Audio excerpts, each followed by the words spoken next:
Hello, it's Keith here, and this is lesson 4 of the Hello World series of my ARM assembly programming tutorials. And we're going to be looking at Hello World again on the Game Boy Advance, but we're doing it with a twist today. We're going to be using an example that is as close as possible entirely ARM thumb. Well, why are we doing this? Well, this is a precursor to my up-and-coming book, which is probably out by the time this is public on YouTube.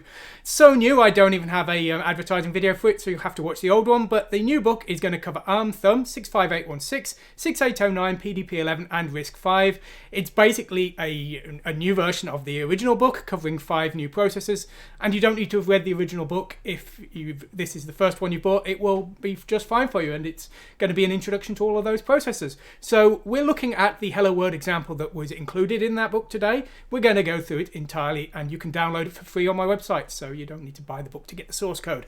Anyway, let's take a look at it. So you can see the glorious results here, the word Hello World on the screen. Not too exciting really, but the idea is that this is a basic building block for you to build your own little programs on and get started with Game Boy Advance development. So let's go over to the source code and let's take a look at it, and we'll learn how to compile it as well. Okay, so here is the example we've got today. So we've got a header here. Now, the program itself will actually start in regular ARM mode because the ARM processor always starts in regular ARM mode. That's 32 bits per instruction. And we're going to switch into ARM thumb, which is 16 bits per instruction, so the instructions are shorter. So at the start of our program here, we're actually in true ARM mode, and then we will switch to ARM thumb mode, and we will discuss how we do that in just a moment. Now, our cartridge, if you don't know, the Game Boy Advance cartridges need to start at this memory address here, and they should have a header. I've found out, though, the emulator we're using today actually really doesn't check anything, so we can actually not have one, but we should have one. And you can see here is a reasonably complete header there. I think that's pretty accurate.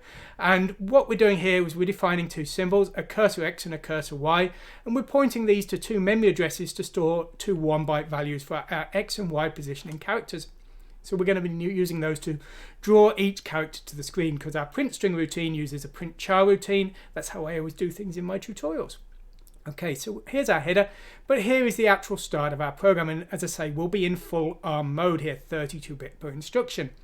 So we've got first our switch to ARM thumb mode. Now, as I say, this is about the minimum that you can do. So we are loading the address of our thumb test routine here into the register R0, and then we're adding 1 to it. Now, why are we doing that? Well, we're going to use this branch and exchange command, and this will jump to the address in register R0, but there's a trick to this command, you see. If the bottom bit 0, is a 0, then when the jump occurs, the ARM processor will be in 32-bit ARM mode. But if the bottom bit is 1, which it is because we've added 1, the processor will switch to ARM thumb mode. Now, on this assembler, I had to add 1 in this way. Maybe you can add 1 directly on some assemblers, but this one wouldn't do that, so I'm adding 1 manually here. But because the bottom bit 0 is 1, when we branch, we will switch into thumb mode. So the processor at this point will be in ARM thumb 16-bit mode. So these will be 16-bit commands, but these will be 32-bit commands. We need to tell our assembler that that has happened, so we have this assembler directive.thumb here, which tells the processor that we are now in thumb mode. So that tells the processor that these are 16-bit commands. Now, we don't actually have one because this example is entirely ARM thumb, but there is another assembler directive.arm which would tell it that we're back into 32-bit mode, and we could do a second branch and exchange with the bottom bit 0 to switch to full ARM mode again. But as I say, the point of this example is we're entirely in thumb, so we're not going to do that. Now, thumb comes with a glorious range of limitations, which are quite extensive. One of these limitations is that we can't really load very large values into registers in one go. So we need to store them in memory, and we have pointers that we then load in from. So, for example, if we want to load our stack pointer with its default address, we will load in from SP address here, and that is the address for the stack pointer. This is the address for the screen registers. This is the value we want to send those screen registers. We've got our cursor X and our cursor Y address, the address of those 2 variables. And we've got the base of the RAM, the size of a line, and the font color and things like that. So these will be loaded in, and these are after the actual load commands, and that is important because, again, there's limitations, and one of the limitations is it can be a certain distance away from the line of code that wants to use those variables, but it needs to be after, not before. So another limitation there. You can see we're 32-bit aligning here. All of the commands need to be 16-bit aligned. As I say, all of these commands you can see here are 16 bits, but you know, for safety, I'm always aligning these 32-bit. You know, you want to make sure everything's nice and consistent there. So the first thing we're doing here is we're loading the address of the stack pointer into R1 and transferring that to the stack pointer. Okay. The next thing we're doing is we're loading the address of the screen registers, which is this address here, into R4. We're then loading the setting we want to use, which is 403, because again that's too large to load in directly, into R2, and then we're transferring the value in R2 to the address R4 offset by 0. We need to specify an offset of 0 for this assembler, so that's what we're doing there. We're then loading the address of our hello world string here, this hello world address. You can see, if we look for that, hello world address just has a long for hello world, which is the string itself. So that's what we're doing here. It's 255 terminated. That's the way I do things in my tutorials, character 255 termination. So that's what we've done there, and we're then branching and linking to this print string routine. Now a lot of these commands will look very similar to the ones you've seen before, and indeed they are, but in a lot of cases commands that used to exist don't anymore or are more simple. I'm not going to go over the arm thumb limitations in entirety here, so please see my arm thumb tutorials if you want to know about them. But basically we've got our print string routine here, and we're using the push and pop commands, which now exist as legitimate commands in their own right. So those aren't macros, those are actual commands now. And so we're just repeatedly loading in bytes from R1, and we are moving R1 across until we get to the 255 character, and until we do, we branch and link to the print char routine, and you can see the print char routine here. Now the way this works is exactly the same as it did before, it's just that the commands are different now, and part of the reason that the commands are different is because we can no longer do conditions within a command. Before we were able to have some commands only execute if a certain condition was true, but now we need to do branches and tests to see if the bits and conditions are true. So you will see you'll see more code, but I'm told that ARM thumb is generally faster overall, even though often it needs more code because the commands are half the length. So I'm told overall it works. So we're loading the address of our cursor X and our cursor Y here, and we are going to need to multiply those up. Now there are 16 bytes per character, so we are multiplying the X position by 16 here, and we are multiplying the Y position by the line size, and that's the line size in characters. So the line size is 240 pixels, 2 bytes per pixel, and 8 lines per character block there. So that is the size in characters. So we're multiplying that up there to calculate our Y offset there, and we are adding that to our X offset and the screen base itself in VRAM. So that is how we are calculating our offset for the VRAM destination. Now the font we're using here is the one from my tutorial book, and so it's very limited. We've only got A to Z, and we have no lowercase here, so very minimal font here, because as I say, this is in a book that I'm hoping you're going to type in. So we're going to have to make some changes there. So the first one we're doing here is we are converting lower to uppercase by ignoring that bit just here. That will convert to uppercase. Our first character in our font is the letter A, which is character 65, so we're subtracting 65, and then we are multiplying by 8 because there are 8 lines in each character. This is a 1 bit per pixel font as before, that's what I tend to use. So there is only 8 bytes per character, so that there is the byte for character A, and we're going to need to convert that to a pixel color.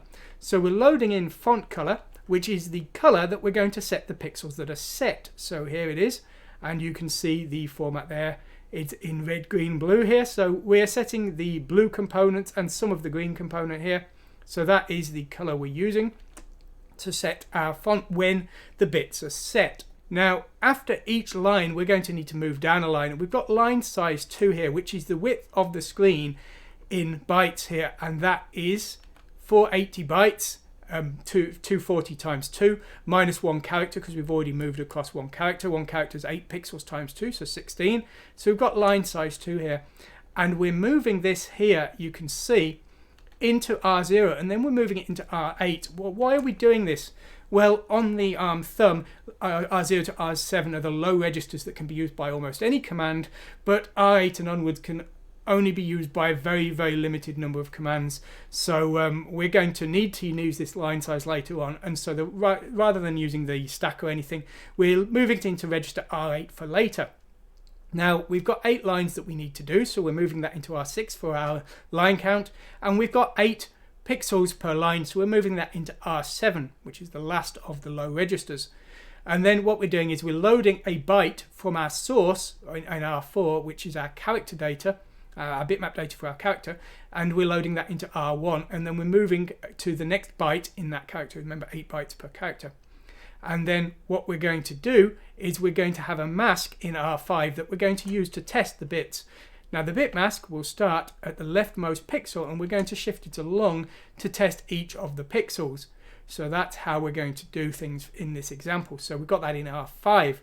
So we're going to test the bit in our byte that we read in from our character with R5, and if that is 0, then we're going to branch, skipping over the next command. Now, as I say, before we could have done this with a condition in line.